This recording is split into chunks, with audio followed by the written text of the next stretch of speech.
কলকাতার ভীষণ কাছে ছবির মতো সুন্দর একটা জায়গা, যেখানে খাওয়া দাওয়া থাকা সবকিছুর মধ্যেই আছে একটা গ্রামীণ ছোঁয়া আর সহজ সরল শান্তিপূর্ণ একটা পরিবেশ।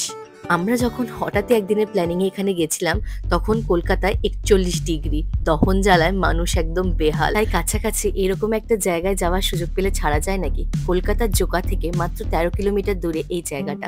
এই বড় রাস্তা অবধি তোমাদের গাড়ি বা প্রাইভেট কার আসতে পারে। প্রাইভেট কার থাকলে এখানে পার্কিং এর সুবিধা আছে, এখানে পার্কিং এ রেখে প্রপার্টি থেকে প্রোভাইড করা টোটো করে যেতে হবে এই প্রপার্টিটাতে, কারণ প্রপার্টির সামনে পুরো গ্রামীণ রাস্তা। টোটো করে এই সরু রাস্তা ধরে যেতে হবে জায়গাটাতে। হ্যাঁ, জায়গাটার নাম আরশিনগর। আরশিনগর শিল্পগ্রাম। দুদিকে সবুজে মোড়া মাঠ পেরিয়ে সরু রাস্তা ধরে আসতে হবে এই জায়গাটাতে। Finally welcome to Arshinagar Shilpagram. Survey অনুযায়ী কলকাতার উষ্ণতম কয়েকটা দিন কাটিয়ে আমরা যখন এখানে এলাম, সত্যি বলছি একটা আলাদাই ভালো লাগা কাজ করছিল।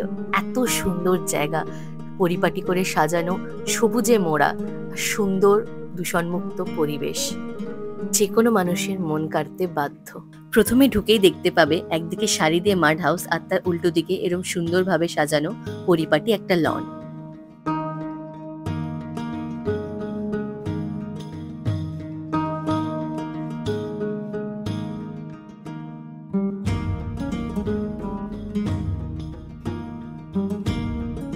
এখানে থাকার জন্য দুরকম ক্যাটাগরি রুম পাবে, মাড হাউস আর প্রপার্টি শুরুতে দুটো আর শেষে দুটো মাউন্টেন হাউস। এই ইকো ফ্রেন্ডলি ফার্মস্টের প্রত্যেকটা জিনিসের মধ্যে তোমরা একটা সৃজনশীলতা পাবে। যেমন এটা এখানকার একটা মকটেল কাউন্টার, কি দারুণ তাই না? এইটা ডাইনিং হল। এই জায়গার সম্পূর্ণ ডেকোরেশনই এই জায়গাটার যে নাম আরশিনগর শিল্পগ্রাম তার প্রতিফলন। শুধু জোকা থেকে নয়, তারাতলা থেকেও এখানে আসা যায়। তারাতলা থেকে মাত্র 30 কিলোমিটার দূরে এই জায়গাটা। শুরুতে গিয়েই লাগেজ রেখে করে নিলাম ব্রেকফাস্টটা। ব্রেকফাস্টে অনেক অপশন থাকে এখানে, যেটা খুশি অপশন চুজ করতে পারো তোমরা ব্রেকফাস্টে। লুচি তরকারি মিষ্টি থেকে শুরু করে দুধ, cornflakes, bread butter, jam, coffee. আর আমি রেকমেন্ড করছি এখানকার এই দেশি মুরগির ডিমটা অবশ্যই ট্রাই করো। একটা ইউনিক টেস্ট ছিল এটার মধ্যে, আমার খুব ভালো লেগেছিল। একটু আমি ট্রাই করেছিলাম এই লুচি তরকারিটা ভীষণ ভালো খেতে ছিল। আমি ব্রেকফাস্ট একটু লাইট পছন্দ করি, তাই আমি ব্রেড বাটার জ্যাম খেয়েছিলাম। কিন্তু আরেকজন লুচি দেখে, যদিও সে বলেছিল সকালে লাইট ব্রেকফাস্ট করবে, কিন্তু সে লোভ সামলাতে পারেনি, তাই এখন লজ্জায় ক্যামেরার দিকে তাকাতেও পাচ্ছে না। চলো এখানকার কিছু থাকার অপশন মানে রুমস গুলো তোমাদের একটু ঘুরিয়ে দেখাই। প্রত্যেকটা রুমেরই খুব সুন্দর একটা নাম আছে। এটা যেরকম চর্যাপদ, প্রত্যেকটা মাড হাউসই বাংলা ভাষায় রচিত কোনো কাব্যগ্রন্থের নাম থেকে নামকরণ করা। প্রত্যেকটা মাড হাউসের দেওয়ালেই সেই মাড হাউসের নাম অনুযায়ী কিছু দৃশ্য মাটি দিয়ে সুন্দরভাবে এঁকে রাখা হয়েছে। প্রত্যেকটা মাড হাউসেরই টালির চাল দেওয়া, যাতে গ্রীষ্মকালে এখানে একটা দিন আপনারা খুব ভালোভাবে কাটাতে পারেন। এখানে নাইট স্টের সাথে সাথে তোমরা কিন্তু একটা ডে আউটিংও করতে পারো। এখানে এসে একটা দিন থেকে সুন্দর কিছু মেমোরিজ ক্রিয়েট করে আবার রাত্রে চেক আউট করতে পারো।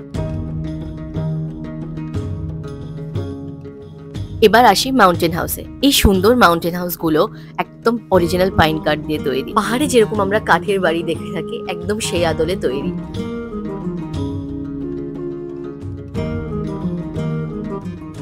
এই মাউন্টেন হাউসের একটা ইউএসপি বলছি, সানরুফ।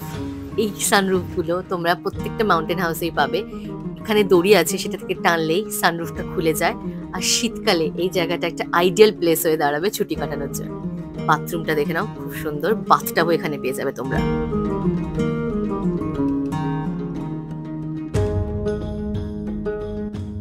এটা ছিল আমাদের রুম, মাড হাউস, যার নাম মাথুর।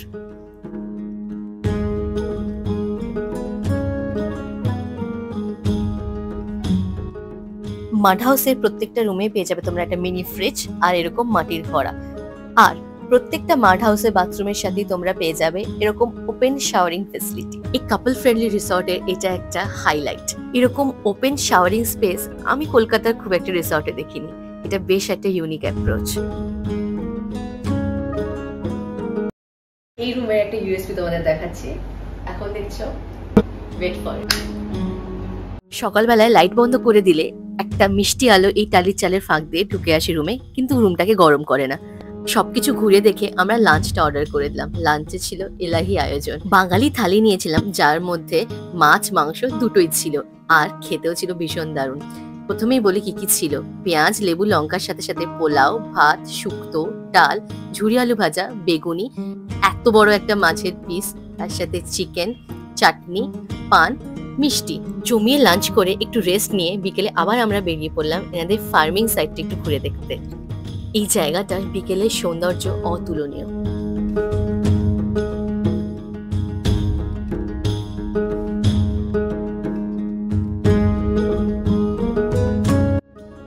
এই যে বেড়ায় জড়ানো লতা গাছগুলো দেখছো, কিসের গাছ বলো তো? হ্যাঁ, আঙ্গুর ফল। ছোট ছোট আঙ্গুর ধরে আছে পুরো গাছে। এখান থেকে শুরু হচ্ছে ওনাদের ফার্মিং এরিয়া। আরশিনগর শিল্পগ্রাম একটি প্লাস্টিক মুক্ত ও দূষণ মুক্ত অঞ্চল। শিল্পগ্রামের কাছে পেট্রোল বা ডিজেল যানবাহন সম্পূর্ণ নিষিদ্ধ। আরশিনগর শিল্পগ্রাম মূলত একটি সমন্বিত কৃষিক্ষেত্র। আশেপাশের গ্রামের লোকেরা এসে জৈব চাষ ধারণা ব্যবহার করে ফল চাষ, মৎস্য চাষ, হাঁস মুরগি এবং দুগ্ধ খামারে অংশ নেয়। এখানকার ডেয়ারি থেকে দুধ সংগ্রহ করে এখানেই বানানো হয় ঘি, পনির, দইয়ের মতো বিভিন্ন ডেয়ারি প্রোডাক্টস। চোখের সামনে ঘি তৈরি হতে দেখা এই অভিজ্ঞতা আমার প্রথম। গ্রামের লোকেরা এখানে আধুনিক চাষ পদ্ধতি শিখে আত্মকর্মসংস্থানে নিজেদের পরিণত করে তোলে। এখানকার অতিথিদের সমস্ত জৈব খাবারই পরিবেশন করা হয়, যা এখানে আরশিনগর শিল্পগ্রামে চাষ করা হয়। চাষের জমি থেকে সংগ্রহিত কাঁচামাল ব্যবহার করে মাছ, মাংস, শাকসবজি ইত্যাদি খাদ্যদ্রব্য রান্না করা হয়। এখানে এলে তোমরা টার্কি, করকনাথ, গিনি হেন, হাঁস, মুরগি এরকম অনেক রকম পাখি দেখতে পাবে। সব রকম পাখি দেখে পুকুরের পাশে হাঁসের খাঁচা দেখার পর আমরা চলে গেলাম বাকি যে চাষের জায়গা সেগুলো দেখতে। এখানে প্রায় 500টা ড্রাগন ফলের গাছ। ড্রাগন ফল, টমেটো, তরমুজ, ভুট্টা গাছ অব্দি তোমরা এখানে দেখতে পাবে।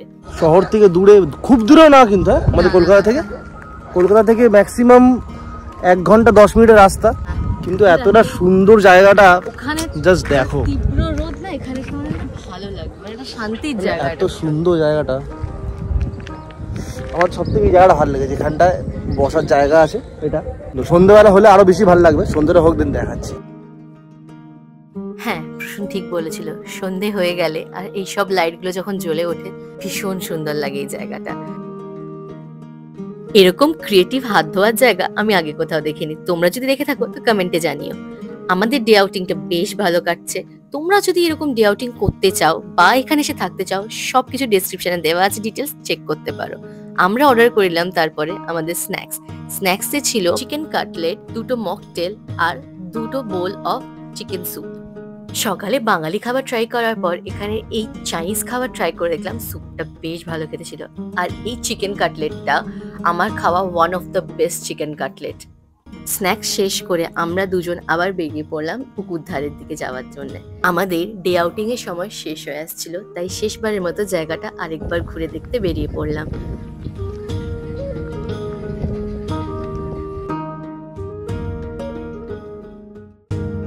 আমরা দুজনে হাওয়া খেতে খেতে পুকুর পাড়ে ঘাসের ওপরে বসে অনেকক্ষণ গল্প করছিলাম। ডে আউটিং এ এসে তোমরা এরকম গল্পও করতে পারো বা চাইলে বন্ধু বান্ধবের সাথে ক্যারামও খেলতে পারো। শেষে ডিনারটা অর্ডার করে দিলাম, কারণ খেয়ে দিয়ে আমাদের বেরোতে হবে। ডে আউটিং শেষ হতে চললো।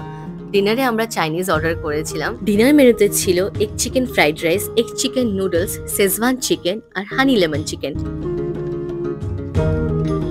ডে আউটিং আর স্টেকেশন সবকিছুরই ডিটেলস উইথ প্রাইস আমি ডেসক্রিপশনে মেনশন করে দিয়েছি, তোমরা চেক আউট করে নিতে পারো। ডে আউটিং এর শেষে এখানকার টোটোই তোমাদের মেন রোড অব্দি পৌঁছে দেবে। সেখান থেকে তোমরা যে কোনো ট্রান্সপোর্ট করে বাড়ি চলে যেতে পারো।